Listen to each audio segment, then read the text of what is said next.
Jang Jian was born into a wealthy family, but a prophecy changed his fate by saying that the family business would be ruined by his birth. The only solution would be to send him to live a simple life. Since that day, Jian lived with a very skilled monk and began to practice martial arts, determined to break the prophecy. The story begins in a temple consumed by fire. Elders and disciples try to put it out using everything they have access to. They prioritize getting people out of there. At that moment, a master merchant approaches and is paralyzed when he sees the height of the fire. He desperately asks where his son Jian and his wife are. A disciple addresses him as a leader and tries to calm him down, saying that everyone has already been safely removed from the temple. No one was injured. The man breathes a sigh of relief at this news. Suddenly an explosion happens inside the temple, and the men are thrown away. The woods were scattered all over the area. The master merchant saw all his hard work being destroyed. The scene changes to a nearby shelter. A woman tries to calm her son by saying that everything will be fine and his father will take care of everything.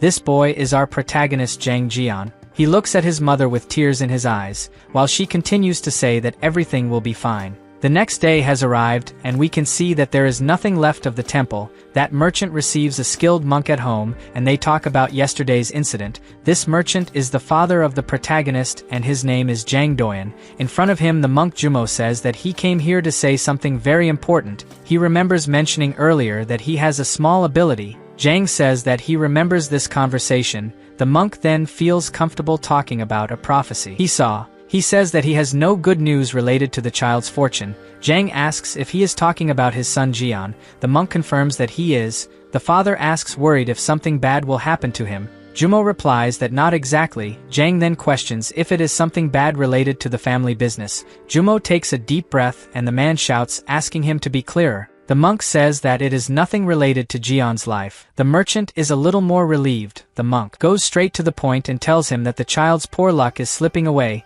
Jang doesn't understand anything and asks what this means. Jumo says in detail that wealth will come in, but it will be like pouring water into a broken jar. The hole in the jar is bigger than the wealth that comes in, so it's natural for fortune to dry up. The merchant is in shock and asks if in this case Jian is the reason for the hole in the jar. He understands that if this is his son, is destined to ruin the family. The monk confirms his assumption. Definitely his son will destroy the family. Jang starts to cry, saying that this child is the thing he has waited for the most in life. Jumo interrupts the merchant's lamentations and says that he has a solution. Hope arises in Jang's eyes. The monk says that if he entrusts the child to a high monk of great virtue and makes him learn to live a simple life, it is possible to at least partially block the hole in the jar. Jang asks if this is true and says that Jian is his precious only son, so he doesn't intend to let the boy become a monk and end the family lineage. Jumo laughs at this answer and says he didn't come here thinking about turning his son into a monk. The goal is just to form his character, and after he turns 18, he won't have any more problems. Jang asks if he's telling the truth. The monk replies yes and then jokes, saying that it is quite ironic for a monk to advise not to become a monk. The merchant also laughs and says that it makes him relieved. Jumo clarifies that he knows a suitable place to entrust the child and can pick him up when the time comes. Jang replies that he is trusting him and thanks him. The monk says that there is no reason to thank him. All this is thanks to his kindness and they will always help him. After the conversation, the two recite some sutras. A few days pass and Jumo returns to the palace. The protagonist is held by disciples and dragged to the carriage, but he refuses to leave. The mother cries desperately, saying that Jian is only 8 years old. It is not fair that he grows away from her. Jang tries to convince his wife that he is the best for his son. Meanwhile, Jian continues to try to free himself from men. Jang explains to his wife that they have nothing to worry about because Master Jiang Mok personally agreed to taking care of the boy. This makes the mother even more worried because Elder Mok does not have a good reputation. His temper is enough to keep everyone away. The monk Jumo is silent, listening to the conversation. Jang asks his wife to hold out only for 10 years. After that, he assures that Jian will return home. At that moment, the protagonist screams for his mother and begs her to help him. This makes the woman's decision even more difficult. He is dragged and holds on to the door of the carriage. The monk admires the strength of the little one. At that moment, Jang tells his son that if he does not do this, his family will be ruined. In addition, they can be fatally punished by the heavens. So he asks his son to understand that the fate of the family is on his shoulders. Hearing this was not comfortable for the child. He just accepted fate and got into the carriage with watery eyes, but he despaired when he started to leave the palace. Meanwhile, the monk thanks the family for their trust. The scene changes to a few hours later. Jian was left on an isolated mountain. He wipes his tears while saying that he feels like an abandoned cat. Even after begging, nothing has changed. He finally understands that he has to accept reality. The boy notices a ladder next to him and sees a man at the top. Jian looks at the man and says that the reality is that he will now have to live with that skinny old monk for the next 10 years. A few minutes later, the two greeted each other and Jian sat while his master took care of the garden. The boy didn't seem happy as he remembered his father's words about his fate being cursed, and that it would ruin the family. Jian feels guilty and tells himself that he doesn't want his family to be harmed. His biggest fear is that some divine punishment will fall on his parents and they will be murdered. Thinking about it, the boy says that he will be content to spend 10 years here with it. Monk mock. He doesn't think it will be as bad as it seems. Meanwhile, the man continues to take care of his plants without paying attention to the child. On the other hand, Jian gets bored and says he needs to do something. He looks around and has an idea. The protagonist quickly grabs a broom and starts collecting the leaves on the ground. The monk mock asks why he is sweeping the leaves when they will accumulate again. Jian replies that he is doing it because he felt like it. The man then replies that it won't work. There's no point in trying to impress because he won't teach martial arts. The protagonist thinks the bald man is crazy and immediately says he doesn't want to learn any of this and isn't even trying to impress. Mock feels that Jian is just playing hard and says that he is typical of a merchant's son. Then he says again that he has no intention of teaching him Shaolin martial arts. This insistence makes the protagonist angry, and he seriously says that he didn't come here to learn martial arts. The answer bothers the man, and he feels that he is being belittled by the brat. The monk mock does not like to deal with people, and thanks to this he spent 30 years living alone on this mountain. He also refused to accept disciples, claiming that he was a nuisance and that he did not have enough skill to teach. This lasted for many years, until last week he was summoned by a superior monk. He told Mock that loneliness becomes unbearable when you get old, especially with no one to talk to, so he advised him to consider bringing that boy to live with him. Mock refused the proposal, initially saying that he didn't want to take care of any brats. But the monk said that it was a request and a destiny given by Buddha. It was thanks to these words that Mock he accepted to stay with the protagonist. He received the information that Jian was the son of a famous merchant, so he thought that this responsibility was in his arms because no monk wanted to deal with the boy. At that moment, Mock laughs, asking if the boy expects him to believe that he is not here to learn martial arts. The man then gets serious and questions what he came to do in the mountains. In the end, it doesn't matter what he says because his parents hope he leaves here learning martial arts. After saying that, the monk turns around and says he will teach him some moves to return home. The protagonist gets angry and shouts that he is only here because they said he was cursed and had to spend 10 years with a superior monk. Mock is caught off guard. Jian adds that now he can't go home. The monk obviously doesn't believe it and thinks that they lied to the boy. He assumes that the miserable parents want to establish a connection between Jian and Shaolin, even if it means deceiving his son. At that moment, Mock hears the boy sobbing and asks him to wipe away his tears, then orders Jian to go to the bedroom and change these clothes because the look is bothering him. The protagonist asks what the problem is. Mock replies that the flashy clothes are an obstacle in the mountains. The protagonist says that it was his mother who chose these because they were the simplest. The monk tells him to stop arguing and go change. Minutes later, we see a table with leaves and some grains. Jian has already changed his clothes and asked if this is the food. Mock replies yes. In temples, the rule is to avoid the use of fire. Eating food touched by fire can make the person's temper become violent, and a monk would not be able to maintain discipline if he got angry frequently. The protagonist looks at the food without believing that he will have to eat something raw. On top of that, these clothes are so rough that they bother even standing still. At that moment, Mock says it's time to eat. Jian asks why he gets angry so often if he eats this food every day. The monk replies that he didn't feel angry today and asks where he got it from. The protagonist soon replies that he heard his curses at him. This makes Jian believe that the monk is so hateful that he is giving him this inedible food. Mock is annoyed that his meal is being called inedible. This is the first time anyone has the courage to treat him like this. The man believes that the protagonist is provoking on purpose, but this thought comes out of his head when he sees that the boy's eyes convey innocence. Mock then takes a deep breath, understanding that it is just a curiosity. He explains that there is no need to use fire because the food tastes good even without cooking. In addition, they can save firewood. Jian is still a little skeptical and thinks that the man only does not cook because he is too lazy to go get firewood. He then offers to fetch it and adds that he will only take the wood that is on the ground so as not to hurt anything alive in the temple. Mok can't control his anger after these words and says that just because it's on the ground doesn't mean it's a waste. Over time the wood rots and enriches the soil, so the trees grow strong. Jian is shocked by this information and asks if taking the logs means stealing food from the trees. The monk is surprised by the boy's ease of misinterpreting. The protagonist says he won't go around to get any firewood because his clothes could end up spoiling and he intends to wear it for 10 years. Mok feels that the brat is complaining about the clothes he received. His veins even pop out just thinking about it,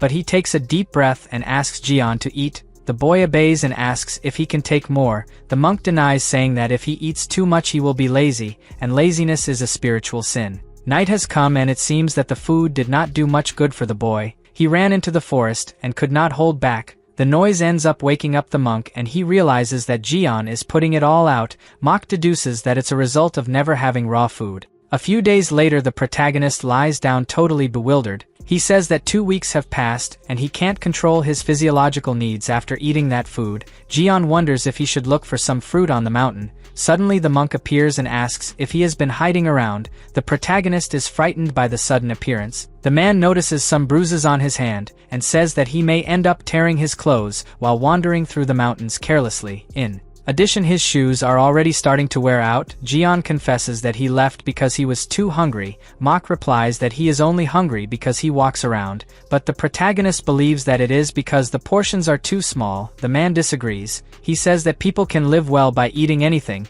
Just believe that it is enough. Jian lowers his head and sadly replies that it is difficult to live like this. Mok says that it is more difficult to do good things and avoid sins that bring punishment. Difficulties are part of the path, and he needs to adapt. The protagonist becomes sadder and sadder when he realizes that the man has no intention of helping him. Anyway, he is determined not to go hungry. At that moment the monk turns around and starts to leave. He says he needs to do something and asks the protagonist not to leave here. Jian, he remembers the words spoken by the bald man about standing still so as not to feel hungry and decides that from today on only he goes to sleep all day. The monk looked back when he heard a noise from the boy celebrating and didn't understand anything. The protagonist feels that this is a very smart idea. Later that day the man decided what he had to do and returned home. The scene he found was the boy sleeping all awkwardly between the sheets. Mok screams, asking why he is relaxing like a spoiled child when the sun is shining outside. This scream was enough to make the protagonist wake up scared. He immediately defends himself by saying that it was Mok who told him not to move unnecessarily. That's why he's trying to sleep. The monk takes a deep breath and says that laziness and not walking unnecessarily are two different things. Eating and sleeping all day makes him an animal wasting food. The protagonist didn't like the comparison. Mok turns around annoyed and leaves the place. The boy doesn't understand anything and wonders what he should do. A few minutes later the monk prepares to meditate. The protagonist begins to spy from inside the room and pays attention to every detail. He wonders if Mok is reciting sutras like the other monks, then puts on his shoe and decides to see it for himself. He approaches and asks if Mok doesn't normally ring a wooden bell and reads a book aloud while reciting sutras. The man replies that he has no reason to make too much noise when one is deep in the mountains, so he reads with his eyes and beats the wooden bell with his heart. That's why it's so quiet. Jian is surprised and confesses that he finds it strange when there was no noise. The bald man asks if he thinks that singing loudly for no reason will help achieve enlightenment faster. The protagonist is annoyed by the way he speaks and mentally calls him a stingy man. He believes that the monk avoids making noise because he doesn't want to feel hungry. At that moment Mok asks the boy to stop disturbing his meditation. Jian obeys and returns frustrated to the room. He feels that it doesn't matter what he says because in the end he will always get scolded. Suddenly a light goes on in the boy's head, and he has an idea. The protagonist thinks that if he imitates everything that old man is doing it will be better. Maybe he can get some tips if he observes how he moves little and doesn't get hungry. The next day arrives and the disciples wake up when the sun has not even risen yet. They clean the whole temple and tidy up things. At that moment the monk gets up and in an instant he organizes all the blankets. The protagonist realizes this and is shocked, thinking that it is magic. Mok looks at him and says that if he has woken up early he should not lie down like a lazy person. After that the man comes out and stars in him quickly arranges his sheets. He tries to imitate the man, but it gets a mess, so he just leaves the sheets the way he got and leaves. Jian begins to follow the monk and hides behind the trees so as not to be discovered. At that moment he notices the way Mok climbs the stones and it leaves him open-mouthed. He wonders how the man floats so lightly like that. The technique used by Mok is called Shaolin and the boy is determined to learn even if it means following the monk's footsteps sneakily. At that moment the man begins to meditate. The protagonist is hidden behind one of the trees and repeats the same process. Meanwhile in other temples the monks and disciples also do the same process. They wake up before the sun and begin to meditate. A few hours pass and the day has already dawned. The protagonist is still imitating the monk and he complains about the delay. The boy deduces that the old man comes here every morning just to sleep. At that moment Jian is betrayed by his own stomach that makes a loud noise and gives away his location. Mok says that he should at least be silent if he wants to follow him secretly. Jian replies that there is no way to avoid it because he is hungry. The monk sighs in frustration saying that even meditating in peace is difficult. The protagonist notices a white thing come out of his mouth and goes straight to the monk's nose and asks what it is. Mok calms down telling himself that in the end this brat is just a curious child, just like children are at his age. The man then wonders if he should explain all this to someone who is not even his disciple. The protagonist's innocent eyes end up captivating the guy, and he decides to tell a little because it's not like this technique is secret. Meanwhile Jian stays downstairs waiting for an answer. Mok says that the practice he is doing now is a secret internal energy method called Ijin Jing, and what he saw resembling smoke is called Qi. The protagonist is surprised. Mok adds that Qi energy exists throughout the universe and you can live a healthier life by absorbing it into your body. This information catches Jian's attention and he deduces that this is why the old man never feels hungry, because he has been secretly absorbing Qi. All along, the monk explains that if you do this daily you will be able to absorb it throughout your body and accumulate. After that it becomes what martial artists call internal energy. The protagonist gets excited hearing this and mentally says that it is much easier to eat air instead of feeling hungry all the time, so he decides that he has to secretly learn how to absorb Qi like the monk does. At that moment Mok gives him the green light to stay by his side while he does the training. But the only thing he asks is that the boy does not interfere. Jian agrees and goes back to the back of the tree. The man looks at him and has doubts if the boy gave up. The guy says to himself that he would definitely teach a Taoist technique if Jian asks something more, but it seems that he is satisfied. The monk then goes back to his training while the protagonist tries to learn how to absorb Qi. A while later the sun starts to get stronger and the monk understands that it is enough for today. He gets up and sees that the protagonist is still there. Mok is surprised to see that Jian has perfectly executed the lotus position. It is a difficult position even for novice monks and they usually cannot stay for half an hour, but the protagonist is like this for 2 hours, which is impressive. He observes how the boy is concentrated. Minutes later they walk towards the house. The protagonist can barely walk and complains that his legs are hurting. He does not accept that an old man is fully intact after doing the same treatment. In addition, it seems that the monk floats instead of walking. The boy wonders scared if this bald man can be a ghost. Suddenly Mok interrupts his thoughts and tells him to walk faster. Jian obeys and continues to admire the way the man walks, without moving his arms and with a lightness in his feet. The protagonist comes to the conclusion that Mok moves like this to avoid getting hungry. They finally get home and start eating. The protagonist thinks that today was a very good day to collect information. Before he hadn't noticed much that the bald man doesn't waste movements in his daily actions. He spends his energy as little as possible, totally different from the employees that Jian remembers seeing in his house. Suddenly Mok scolds him for wasting time thinking instead of eating. The boy immediately turns his attention to the meal. The monk observes confused that today the protagonist has followed him since dawn and repeated all his movements,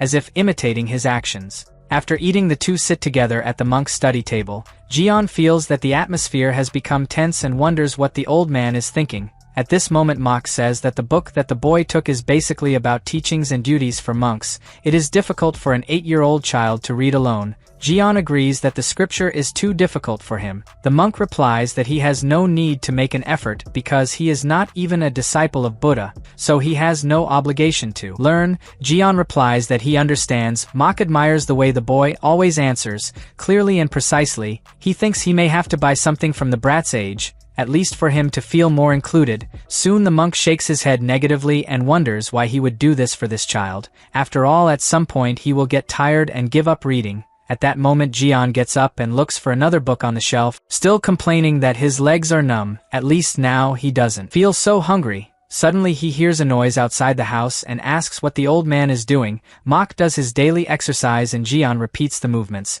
The guy looks scared, wondering if this brat intends to imitate him all day because he has nothing else to do. Mok decides to make it difficult to see how far he can go. Jian loses his balance a few times because the master's movements are slow, and on the first attempt he falls to the ground. Mok smiles satisfied. He already expected the boy to fail because it is useless if he just copies this training without any base. The man continues the movements while Jian stays on the ground. He says that he must study Yijinting before to be able to perform the training properly. The protagonist gets up irritated and questions if the man didn't say that it wasn't good to move unnecessarily to avoid hunger. Mok replies that this training is to keep the body healthy. It helps in the circulation of energy. The protagonist complains about not being able to keep up because he does it too slowly. The monk admires Jian's determination, but remains determined not to teach him Shaolin martial arts. He explains that there is a reason to move slowly. It is to concentrate the mind and observe one's own body. The slower you move, the more clearly you can see what is happening inside your body. Jian asks if it is really possible to see inside your body. Mok replies yes. When you take a step you observe which muscles move. You can see how your arms move and how you breathe. After getting used to it, it is easy to understand even the hair of your body. Jian does not see the importance of knowing this. The monk takes a deep breath and wonders if he will have to draw. Anyway, the man decides to simplify and says that the human body is composed of hundreds of bones, thousands of blood vessels, muscles, and the 8 extraordinary meridians that serve as a source of vital energy. All connect to each other. The protagonist touches his belly and says that this is why he feels so hungry. The man realizes that in the end Jian will always find an excuse to say that he is hungry. He turns his back and says that the boy can eliminate unnecessary movements and focus more energy on the essential parts. At that moment Jian is paralyzed. He remembers that his father always said about getting the greatest effect with the least effort. Things finally make sense in his head and Jian understands that it cannot be a coincidence. He then tells the monk that he will try his hardest, which leaves the man completely surprised, and he says that if the protagonist continues like this, he may even secretly teach him some martial arts moves before sending him away. The scene changes to the main hall of the Shaolin Temple. An elder checks the notebook and says it's strange. There is little food left compared to last year. Another man agrees with him and closes the door to the warehouse. He says he has heard rumors about an increase in the number of pilgrims visiting this summer. Even so, the number of food received was few. Donations from some disciples outside the temple are missing, but he fears that it will not be enough. Everyone seems to be going through difficult circumstances. Expenses have also increased more than usual in other areas. The man adds that it is worrying and probably the next year will be difficult for everyone. The elders comment that they have never experienced anything like this. It is as if wealth is leaking from a broken jar. Winter arrives. Even with the heavy snow, the monk Mok follows his routine. The protagonist wraps himself completely in the blankets while complaining about the cold. He remembers how his house was always well heated, but here the monk denies any access to the fire. Even so, the protagonist preferred not to say anything to the man. The monk was even surprised because he expected Jian to ask to go to the temple, but he didn't say a word. Mok understands that he can't let the situation continue, because the boy could end up passing away from frozen, since his body is not prepared to withstand this temperature. His reputation would be much worse if he let the son of a famous merchant pass away. Then the monk decides to check if the oven is still working. Meanwhile, the protagonist keeps repeating to himself that he won't be a burden to his mother. A little later the fireplace is turned on and the boy is warmed up. Mok complains silently that the chief monk left a child in his care, even though he knows he hates dealing with people. At that moment he puts the wet towel on Jion's forehead while the boy is sick. Mok says it's very strange. The cough keeps getting worse even with the room hot and the fever hasn't subsided. The monk thinks about whether he should go to the main hall to get some medicine, but people may ask why he didn't take care of the boy properly. The bald man is in doubt about what to do because he has never come across a situation like this before. Meanwhile, Gain continues to get worse and coughs violently. Mok takes off his shirt and asks him to sit down for a while. The boy obeys but looks very dejected. The monk decides to heal him by infusing his internal energy. This is the last resort. Losing internal energy will delay several years of training, but he has no other option. At that moment the monk touches the protagonist's back and begins to infuse energy. At that moment a strong light spreads throughout his body and he feels difficulty entering the boy's body. This happens because Jion has not learned any internal energy technique, so his meridians are not fully open. There is no other option but to force. The protagonist begins to receive the energy. This process is equivalent to 10 years of Ijin Jing training. It's as if he has taken the elixir of life. Suddenly Jion feels a very strong pressure inside his body and screams. Mok believes that it will be more difficult for the protagonist to learn other internal energy techniques later. A few hours pass. The protagonist rests on the bed while being watched by the monk. Fortunately it was a success and now the boy will only have to recover. Mok says that at the very least this brat will not get sick for decades. Even if he is seriously injured he will recover much faster than the others. But the man regrets having lost 10 years of training. He decides to take it as if he had saved a poor soul. Mok checks on the boy and feels a little guilty for having neglected him. In addition to getting sick, the boy became much thinner than expected. When he got here he looked much healthier. Mok takes a deep breath thinking he made a lot of mistakes. He always believed that he should keep as much distance as possible from people, but now he is feeling sorry, a feeling that had been excluded from his life many years ago. Your disciple. At this moment Mok is positioned to begin his meditation and thinks that perhaps understanding the suffering of others will help him to eliminate his own attachments. He may even find the path of wisdom that Buddha spoke of. 3 days later the snow decreases considerably. Mok asks if Jion has finally woken up. The boy says he feels more refreshed than usual and asks how long he slept. Mok widens his eyes surprised that the brat doesn't remember anything. He also seems to be unable to notice the changes in his own body. After that the two will meditate outside. Jion doesn't feel cold even sitting in the snow and thinks that now he will finally be able to fill his lungs with air. The bald man looks at him believing that this time his training will be easier. After all his meridians were opened during the complete cleaning of the body, Mok hopes that the boy will take advantage of the opportunity. Anyone would have spent a fortune for it. At that moment Jion follows the monk's movements, hands on his knees with palms facing up and inhaling slowly through his nose. The boy remains determined. On the other hand, the monk thinks that if he taught martial arts now, this brat could become a very skilled warrior, but he soon tells himself that this thought is useless. To do so he has to teach as a lay disciple and get the permission of the head monk. In addition, he believes that the protagonist's physique is not suitable for martial arts. These thoughts end up distracting the monk throughout the training.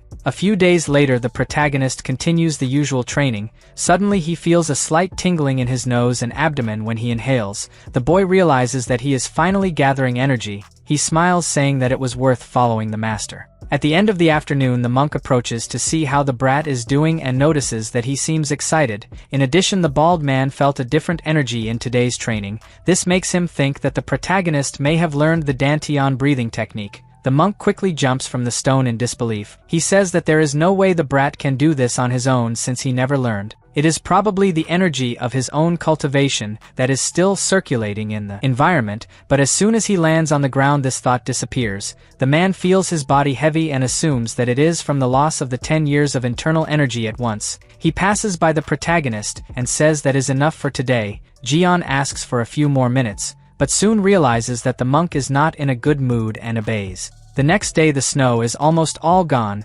Jion celebrates that he can now see through his body. He raises his hand saying that he can even lightly feel the breeze passing through each strand of hair. The monk feels a strange energy again, but assumes that it is his own. He soon explains to the protagonist that the cultivation of reverse energy improves muscles and bones to suit martial arts. This means that if he learns the martial arts of Shaolin while in a state of reverse energy cultivation, His body will become stronger and his bones will become more resilient, but the monk makes it clear that he doesn't need to put in the effort because so far he hasn't learned any martial arts. Jian agrees and says that he just wants to stay without feeling hungry. He even gives a satisfied smile. Mok is impressed that the boy is dedicating himself every day to the difficult training for not feeling hungry. If it continues like this, it is possible that the energy of reverse cultivation will respond. He does not know what he will do if this happens. A little later, spring arrives and Jian reaps some fruits. He continues training hard between all seasons, firmly determined. 3 years pass. The monk Jumo arrives for a visit at the temple. He wonders how that boy is after these years.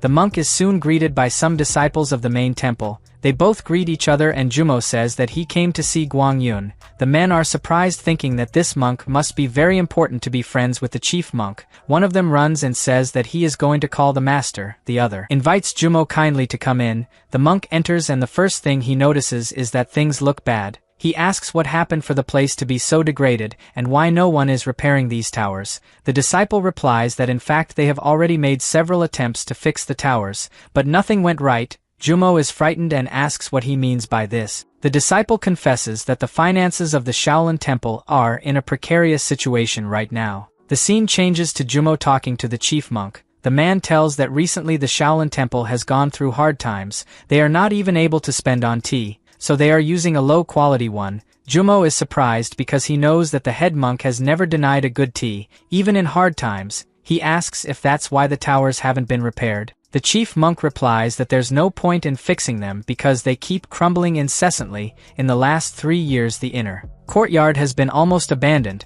Suddenly Jumo remembers something and asks if it could be that. He takes a look at the temple and realizes that it's been 3 years since he brought Jian to the Shaolin Temple. The monk wonders if the boy's bad luck could affect this place. It's a bit absurd to think that because this is the renowned Shaolin Temple, in addition the protagonist was not even accepted as a disciple. He just came to the nearby mountain to be taken care of, so it doesn't make sense that the Shaolin Temple is collapsing because of him. Jumo believes that it is only a coincidence and tells the chief monk that as much as it is not normal, he can help with money from his sect. The chief monk kindly thanks him for the generous offer, but explains that fortunately the harvest in Sadap has been abundant every year, so they don't have to worry about food. Jumo is scared to hear this because it is exactly part of the prophecy about the protagonist. Things go well, but there are always more expenses. It is like trying to fill a leaky jar. Jumo starts to back down and the head monk asks if he is already leaving. Jumo replies that he intends to hold 10,000 worships for Shaolin in the temple hall.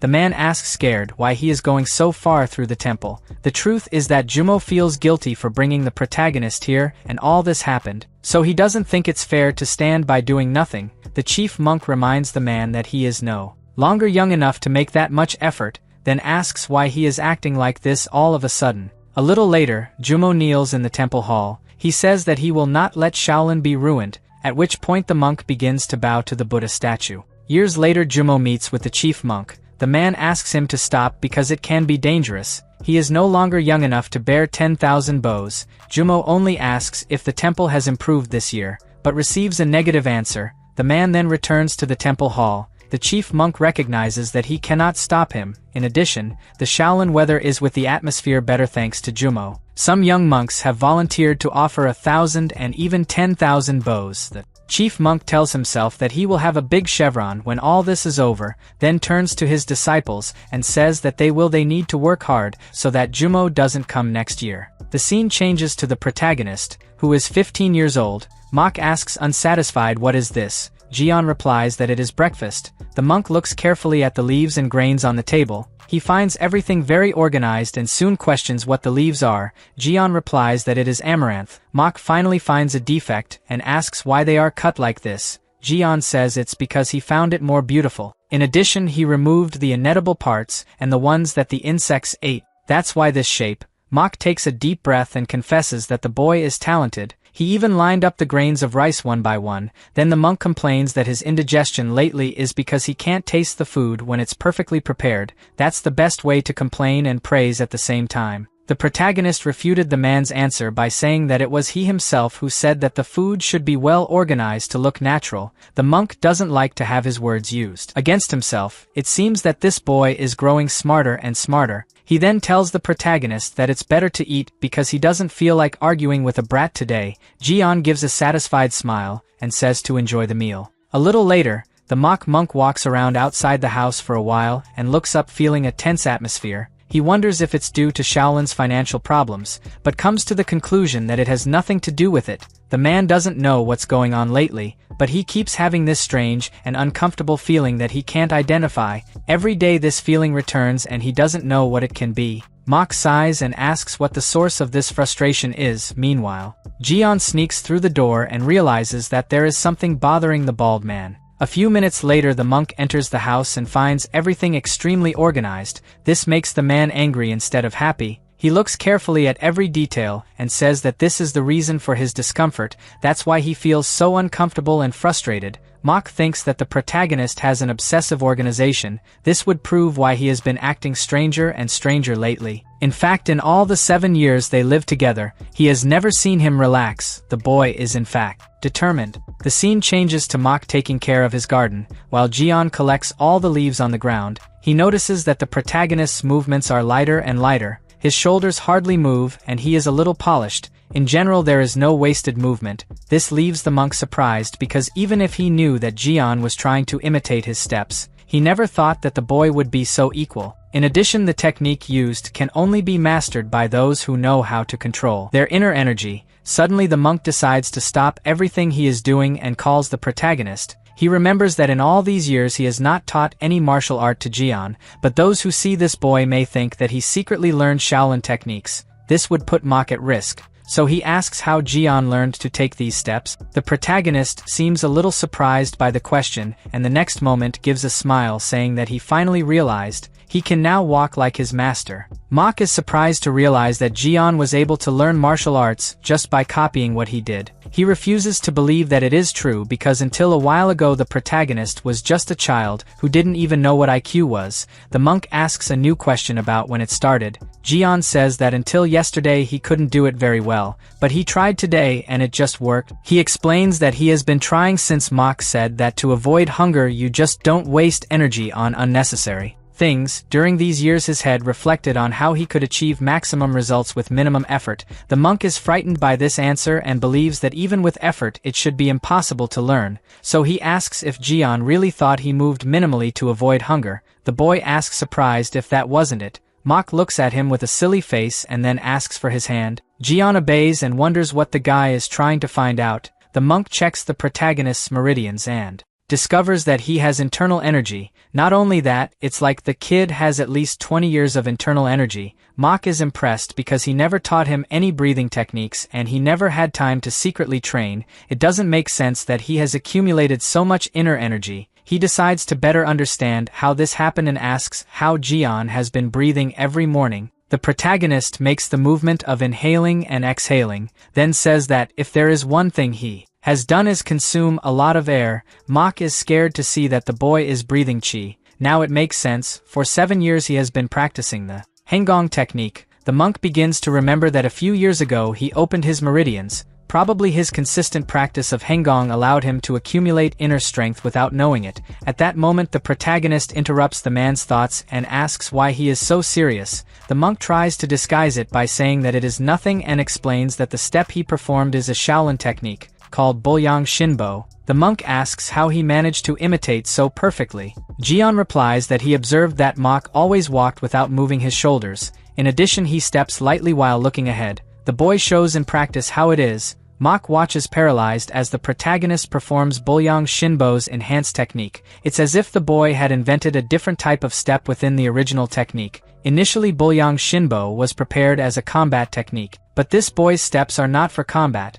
It seems that he is trying to reach his destination with minimal movement and maximum speed. While Jian is happy to retrace his master's steps, the man worries thinking about what he should do now. A little later the night comes. The protagonist sleeps comfortably, but Mock continues to reflect on what happened today. He believes that there are not many disciples of the second Shaolin generation with body control like this. Moreover, most of those disciples are 20 years old, while Jian is only 15 years old. It seems crazy to think that he has incredible control without learning any martial art. The man blows out the only lit candle to rest, but soon a concern comes to his mind. He fears that Jian will continue to accumulate inner strength and end up using it recklessly. If this happens, he may fall into chi deviation. The monk thinks if it is better to teach him the correct way so as not to have danger in the future, but he knows that to do this depends exclusively on the permission of the chief monk. The man decides that he will solve it later and lies down to sleep. The next day at the Shaolin Temple,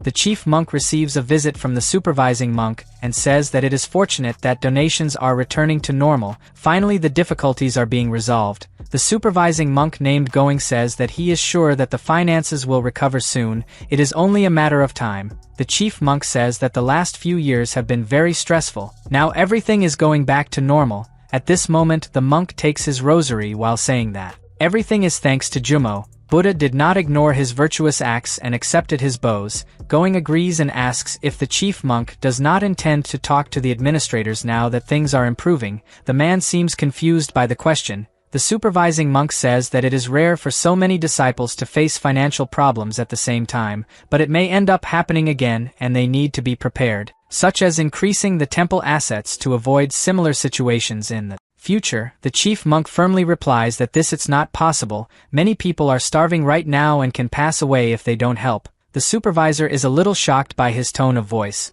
The chief monk adds that they are monks before being members of a martial sect, so the main goal is to help everyone. Going quickly apologizes and says he won't talk nonsense anymore. The monk smiles and says that everything is fine. The scene changes to the protagonist in the middle of the forest eating the fruits he collected. He is happy to have walked so far without feeling hungry. His thoughts go back again to his master, and Jian remembers that the man has been very quiet lately. He complains about trying to guess and says that none of this would be happening if the bald man spoke openly. Suddenly a breeze passes behind him, and a voice asks what the boy is eating with such excitement. The protagonist is so scared that his fruits fall to the ground. He stutters, asking who the man is. The monk apologizes for the fright. Meanwhile, the protagonist stays on the ground with his face scared because he did not feel the presence of this man. He notices his clothes and deduces that he is from the Shaolin Temple. Thinking about it, the boy decides to politely greet the man and introduces himself as Jian, then says that he lives with the monk Mok. The guy asks surprised if he lives with Mok.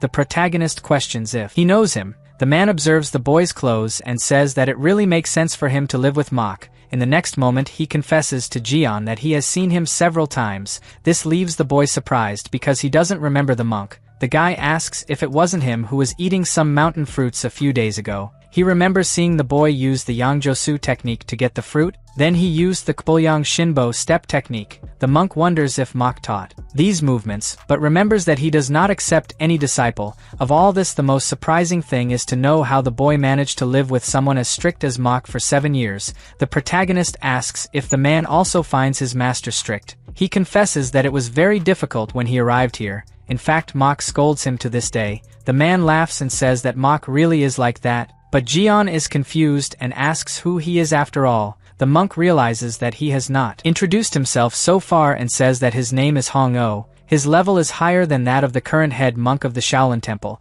After the introduction, he asks if the protagonist is a disciple of Mok. Jian immediately denies it and says that they only live together. Hong says that this is strange because he is sure he saw him wearing Bolyang Shinbo a short time ago. The protagonist replies that he heard Mok say the same thing, but he doesn't even know what it is. The monk is surprised and asks if he doesn't know it's a martial art. Jian replies that he's never practiced any. Hong says it's strange because he clearly mastered martial arts, then asks to see his hand. The man tries to look at the protagonist's meridians, but it doesn't work very well and he feels a very powerful force blocking his internal energy. Hong tells himself that this is admirable for someone his age. On the other hand, Jian can't stand showing his hand to these bald men anymore. A few minutes later they continue talking. Jian reports that Mok said there was something strange about him and feared that something serious would happen, but he doesn't know what it could be. Hong shakes his head negatively, saying that it could be a calling. It could be yes and it could be not.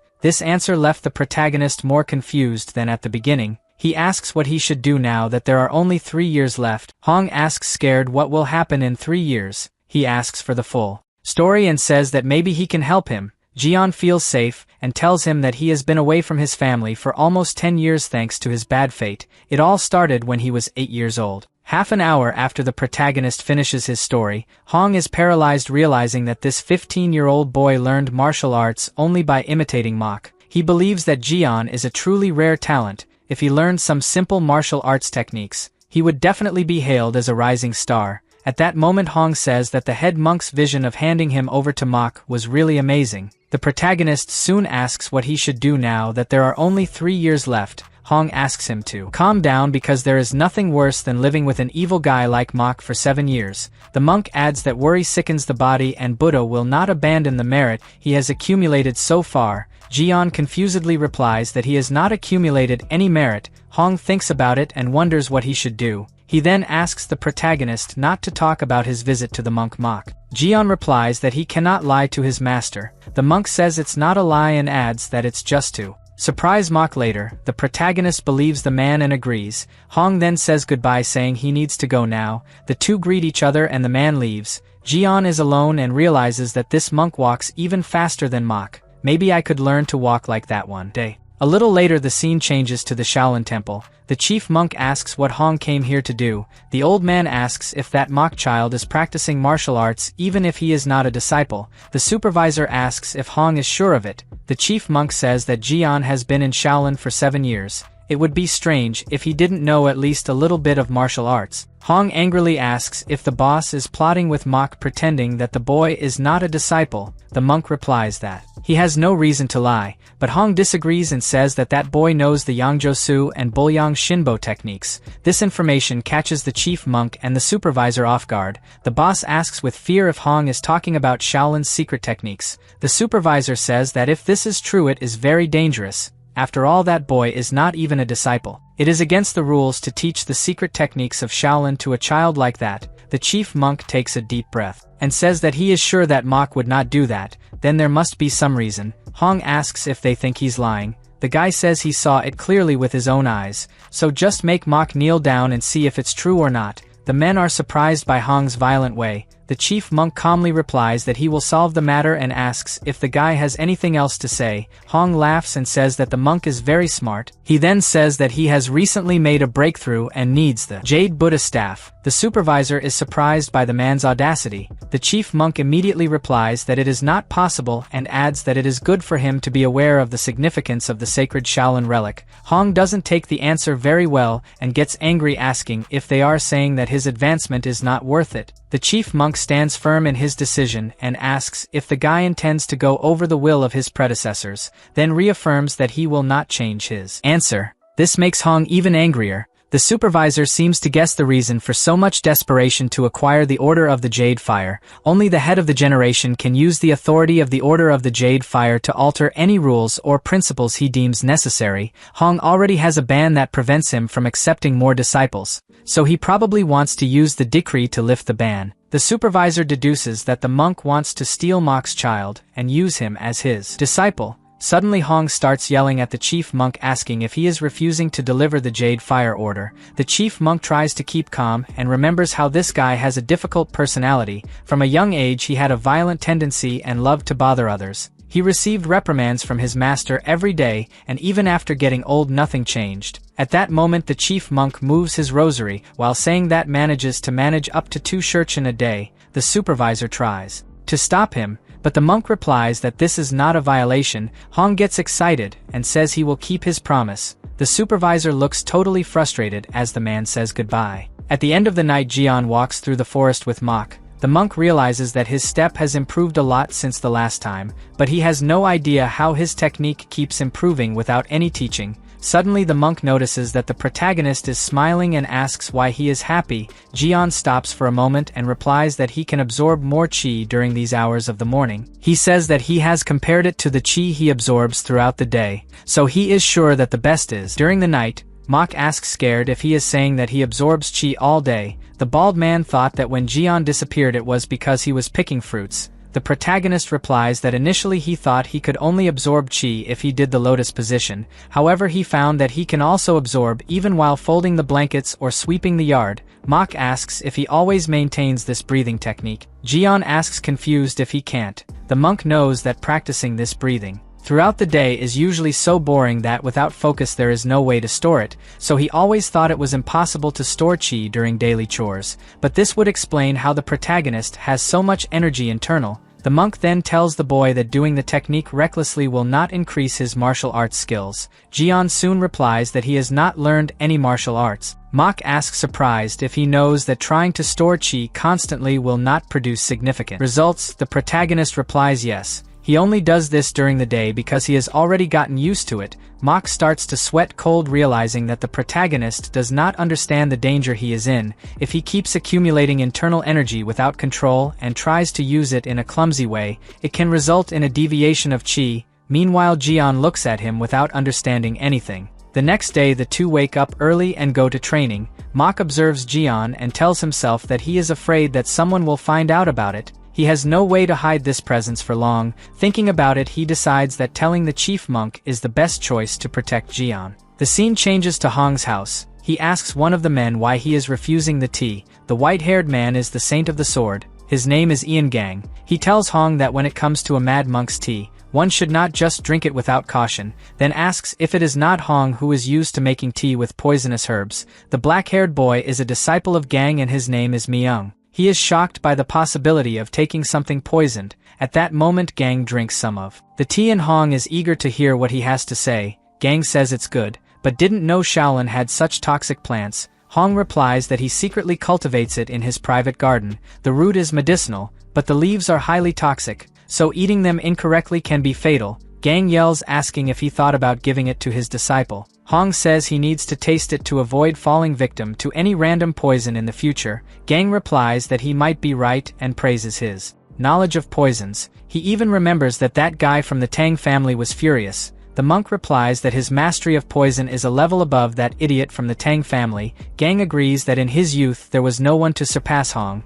but now that guy from the Tang family has become an immortal poison. Myung recognizes this name and is surprised because the immortal poison is one of the 10 best masters of martial arts. It is strange to think that the immortal poison of the Tang clan once stood below Hong in poison domain. Gang says that it is not that shocking and remembers that he has already lost to Hong in the sword technique. Myung asks scared if his master is seriously. Gang says it's true and that Hong is a great genius. His techniques in his youth were untouchable. Even his clan was left behind. Hong yells asking why the guy is remembering these old stories. Then says that if he can't achieve enlightenment, it will be all his fault. Gang agrees to stop talking. If he admits defeat, Hong reaches the height of stress and asks if he came here just to bring it up again. The gang takes a deep breath and says that for the sake of the Shaolin Temple, it would be good if the man passed on his martial arts. The monk refuses this idea and tells him to take care of his own sect. Gang then asks him to admit that he lost, since his only disciple was Mok and he didn't learn martial arts. Gang adds that it's too late for the man to get another disciple, so he should just give up and confess that he lost the bet.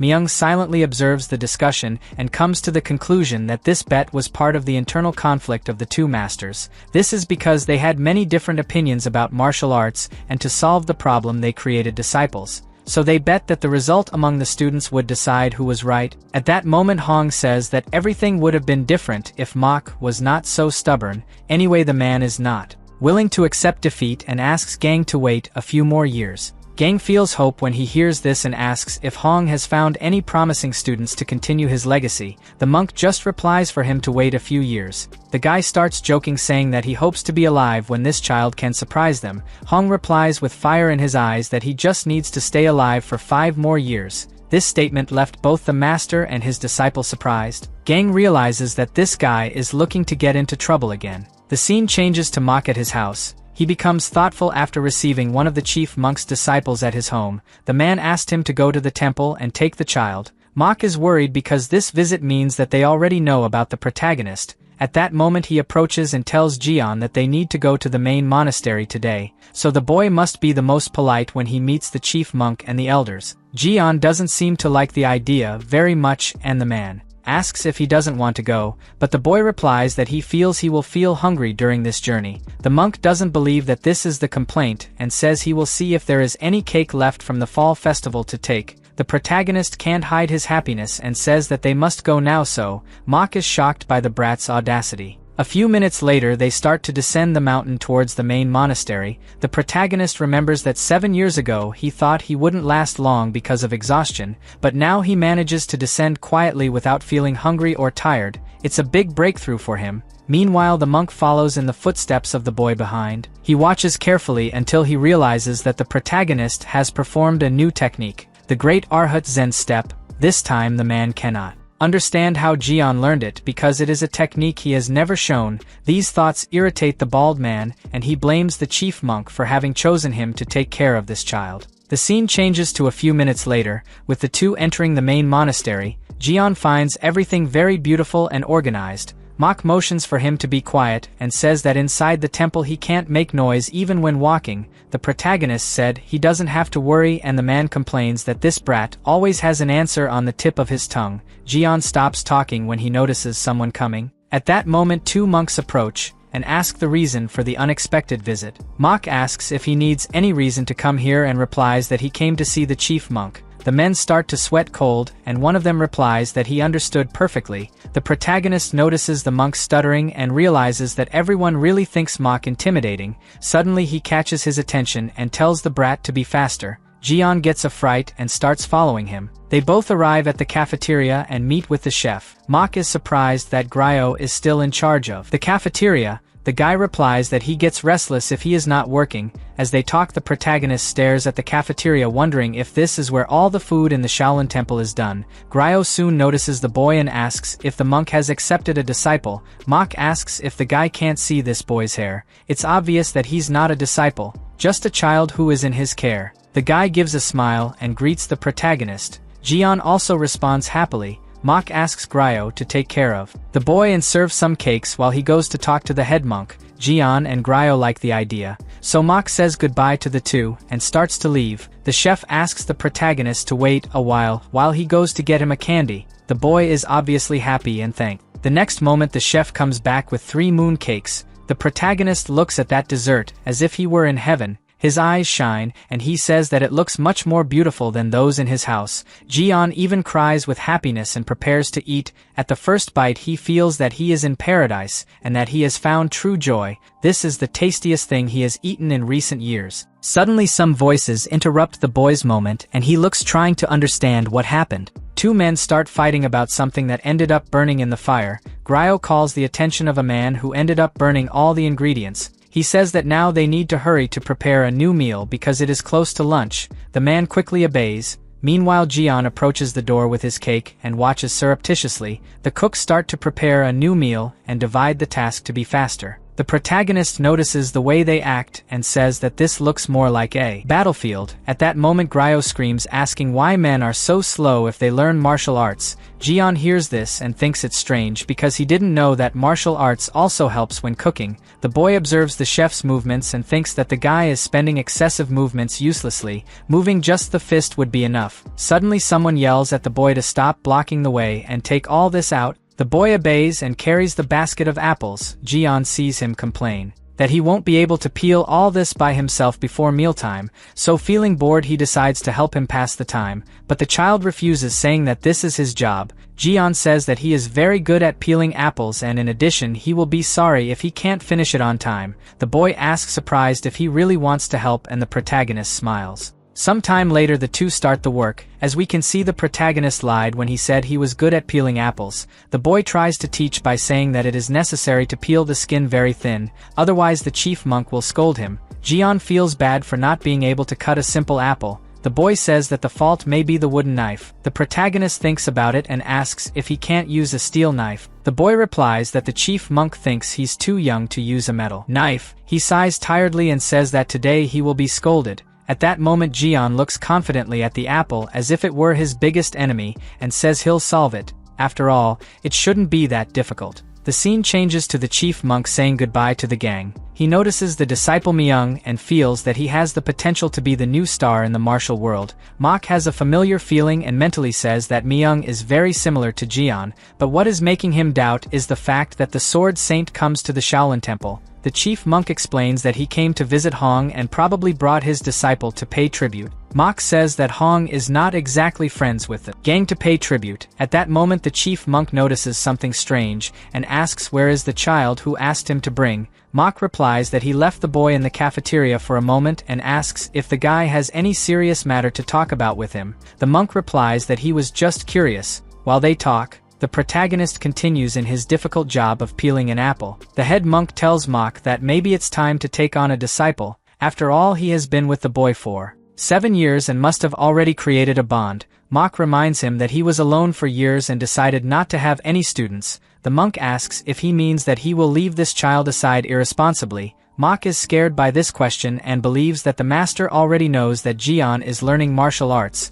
Letting someone use skill without having a master is very dangerous and against the rules. He asks how the man knew. The monk replies that it's been 7 years, it's not strange. That the child has learned 1 or 2 techniques. The only problem with all of this is that he's learning the combined techniques. Mok tries to explain that he didn't teach anything, but the master points out that the skills came from him, which means he's responsible. Mok understands and asks if they can accept someone who is from outside the sect. The monk says that he has already contacted Jian's family and received permission. This surprises Mok, because he didn't think that the master would be so far ahead. The monk explains that he did it because the children they have little potential, so it's good to invest in someone with true talent. He says that Mok can choose not to be the boy's master, but if he refuses he will have to be punished for teaching martial arts to a child who is not his disciple. Jian will be punished with the cutting of his meridians. Mok's punishment would be to live in seclusion for the rest of his life. The monk asks if he is really willing to go that far.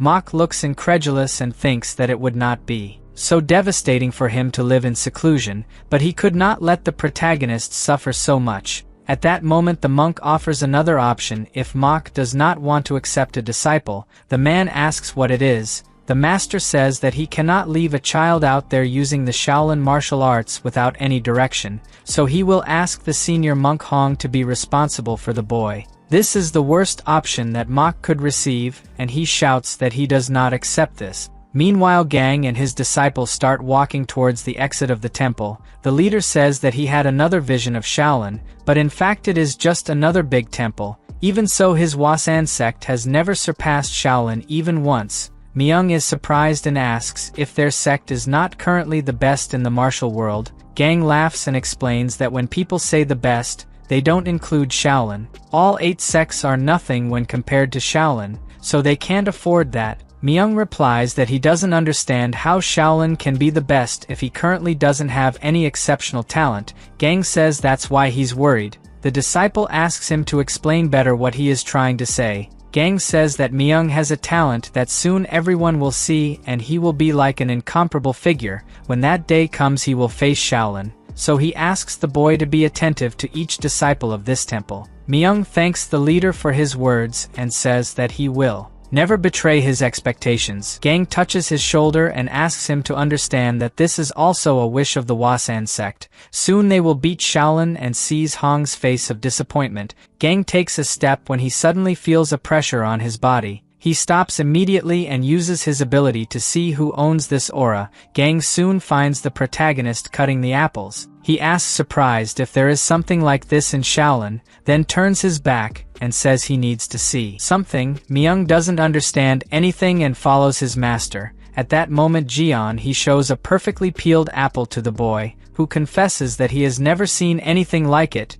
Even the chief monk can't do that. He praises Jian, saying that it was amazing. Meanwhile, the protagonist tries to do the same with another apple and complains that it is very difficult to make it perfect. The boy encourages him to continue. Jian thinks of a way to peel it in a perfectly round shape. Suddenly someone approaches from behind him and the boy asks who these people are. Gang replies that they are visitors to the temple and asks if he can watch what the boys are doing. Jian keeps peeling his apple and feels uncomfortable with these guys standing watching them. He ends up losing his skin by getting distracted. On the other hand, the men keep staring. Myung doesn't understand until now what his master came here to do. He then activates his ability and can perceive the strong energy exuding from the protagonist. The guy is surprised, wondering who this boy is and why he uses energy to peel the apple. At that moment, Myung calls for his master, but the man tells him to watch in silence. Gang realized that his disciple also saw the energy. He turns his attention to Jian and assumes that the boy is around 15 or 16 years old. Even at this age, he already shows a lot of talent for fencing. At that moment, the protagonist finishes another apple and shows it to the little companion. On the other hand, Gang feels bothered by feeling the desire for the sword in Jian. He remembers that the first time he awakened the desire for the sword was in his late teens. This boy seems to be ahead. That's why Shaolin is feared. At that moment, Gang realizes that Jian has too much hair to be a disciple. The protagonist replies that he really is not a disciple. The leader believes that the Shaolin Temple still does not know the value of this boy. There is a possibility that his talent will be ignored. He decides to get closer and asks Jian to give him an apple. The protagonist obeys and the guy starts saying that they should use an apple peeler. Suddenly, Gang starts peeling using his hand as if it were a blade. Jian looks impressed. While Myung comes to the conclusion that he and the protagonist are different, the disciple reflects that the boy's movements of cutting the apples are extremely unnatural. Only the fingertips and the wrist that held the wooden knife moved. His body remains without any movement. Myung believes that it can be difficult to fight against this child. At that moment, Jian takes the apple from Gang and realizes that there is no mark on it. He wanted to do the same, but he doesn't remember exactly the man's movements. Thinking about it, the protagonist begins to think that there is something strange. Suddenly, one of the monks comes running towards Jian and informs him that the chief monk is waiting for him. The protagonist quickly says goodbye to the men. Before he leaves, the gang leader invites him to visit the Hua sect someday. Jian agrees and says that when he goes he will teach him how to cut apples correctly. After that, the boy runs towards the head monk. Gang tells himself that his real desire was to take this child as his disciple immediately, but it is impossible since he belongs to the Shaolin Temple. The only possibility would be to make him leave on his own.